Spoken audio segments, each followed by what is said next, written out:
CBeebies Bedtime Story. Hello everyone, my name is Zofia. This is a book called Green Island and it's all about toxic waste and pollution.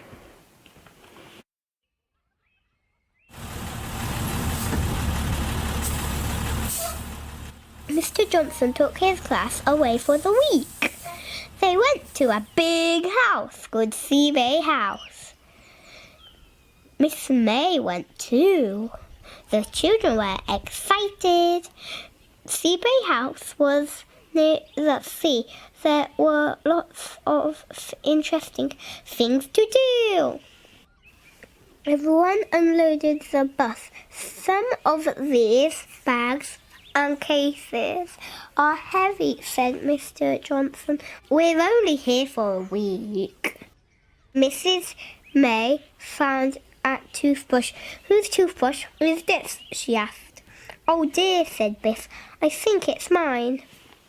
Mr. Johnson showed the boys their room. You'll be sleeping in here, he said. I want the top bunk, shouted Chip. No, I want the top bunk, shouted Wilf. Mr. Johnson tossed a coin. Heads or tails, he said.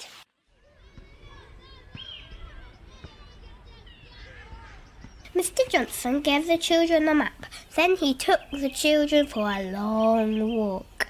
After a while, they stopped for a rest. The children looked at their maps. Mr. Johnson showed them the places they could see.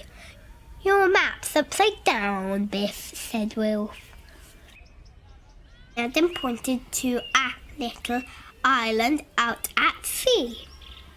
What's that island called? He asked. Look on your maps, said Mr. Johnson. Who can tell me what the island is called? Chip and Nina knew. It's called Green Island, they said. Everyone was hungry after the long walk. When they got back, it was time for supper.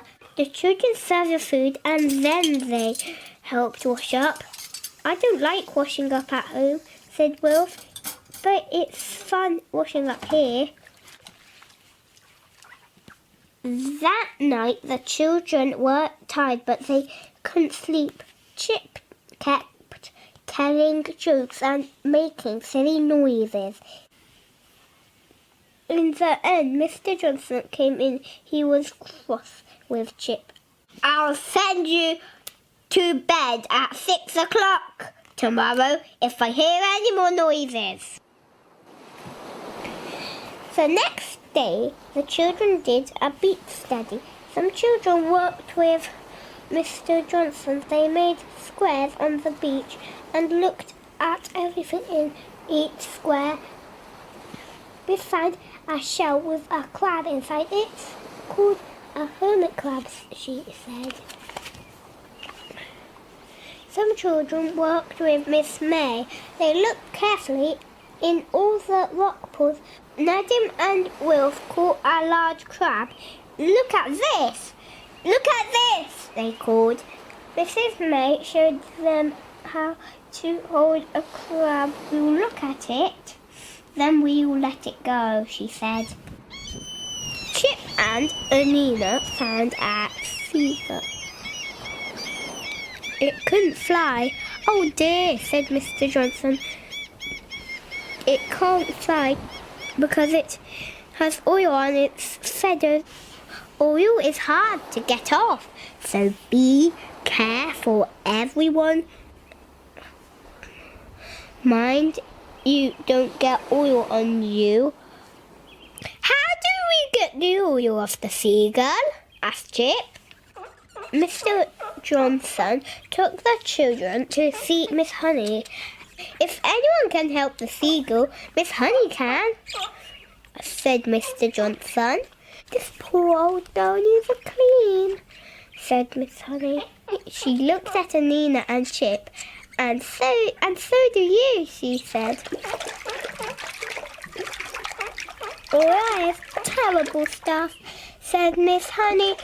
You can see what it does to animals and birds if it spills into the sea. It is terrible, said Miss May. I'm having trouble getting it off. Chip and Nina.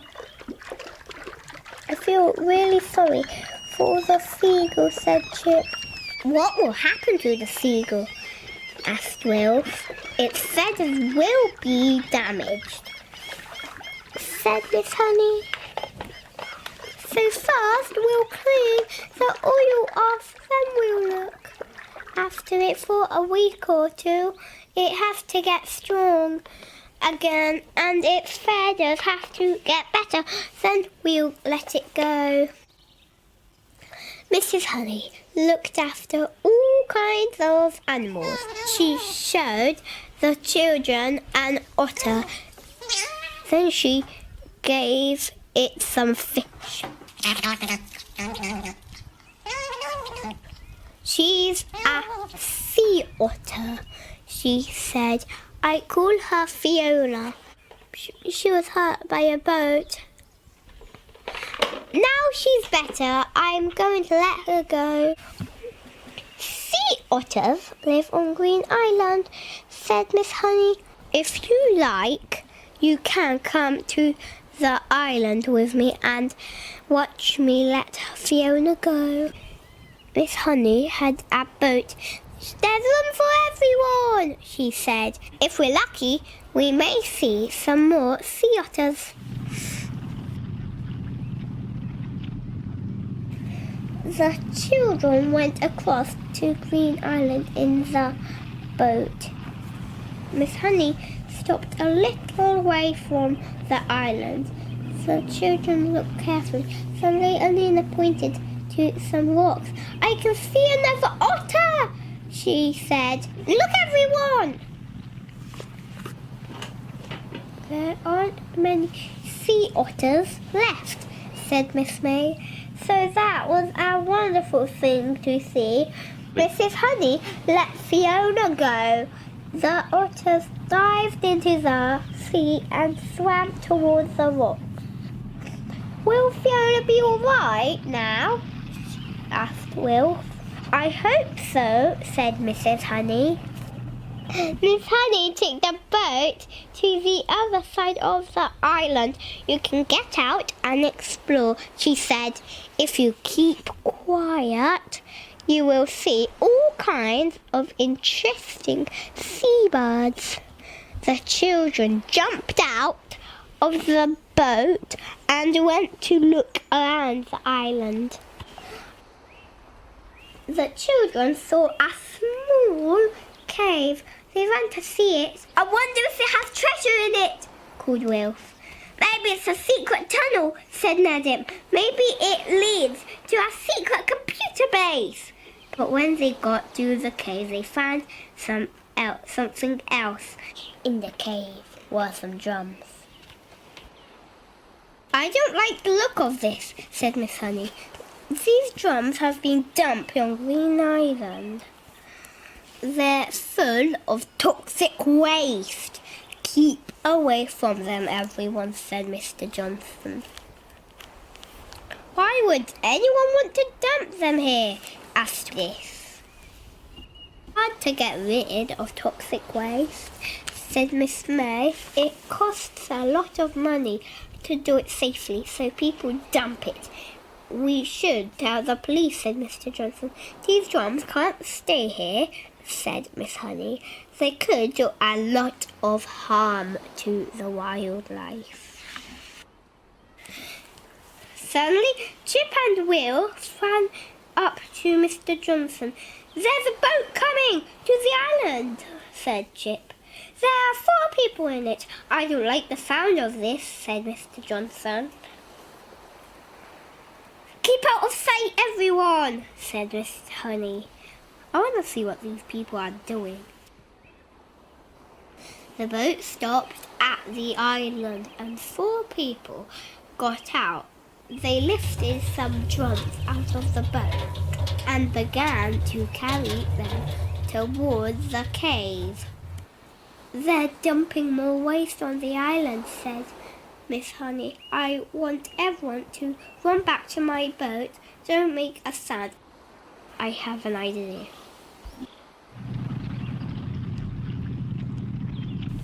The children did what Miss Honey told them. They ran to the boat with Mrs. May and climbed in. "I hope the boat will start," said Miss May. "If it doesn't, I don't know what we shall do." "Do you think those people are dangerous?" asked Chip. Wilf and Chip pushed the boat out with the oars, and Miss May started the engine. "So far, so good," said Miss May. "Let's hope Mrs. Honey's idea works." "I hope Miss Honey and Mr. Johnson will be all right," said Will.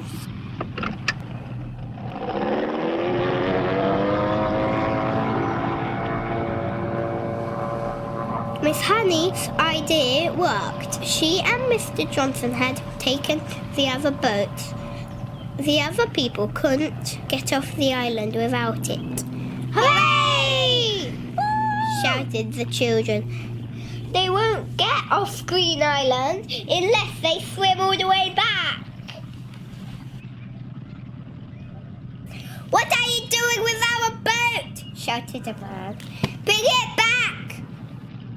"I'll get the police to bring it back," shouted Miss Honey.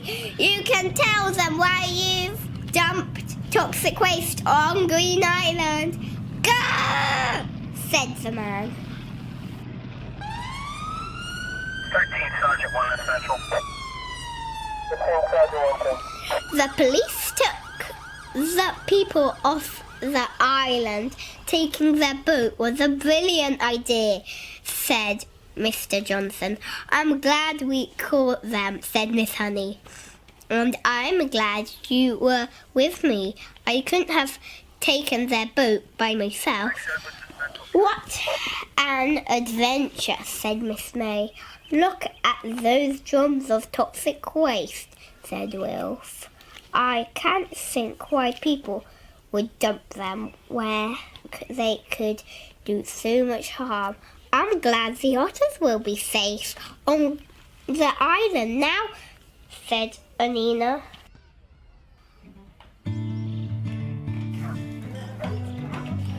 At the end of the week, there was a party. Miss May played her guitar and everyone sang songs. Miss Honey came. She told the children stories about some of the animals she had looked after. "But you have the best story to tell," she said. "It isn't every school trip that becomes famous."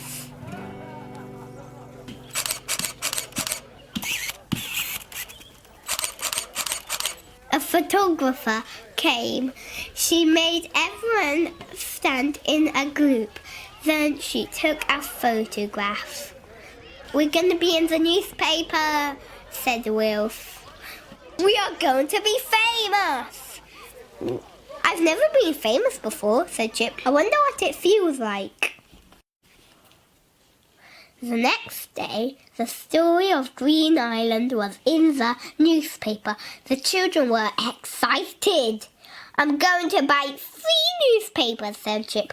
"One for me, one for Mum and Dad, and one for Gran. Now I'm famous, I don't feel any different," said Wilf.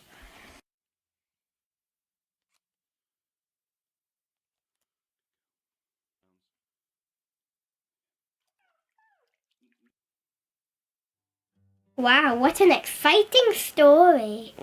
And good night, everyone. Hope you enjoyed the story.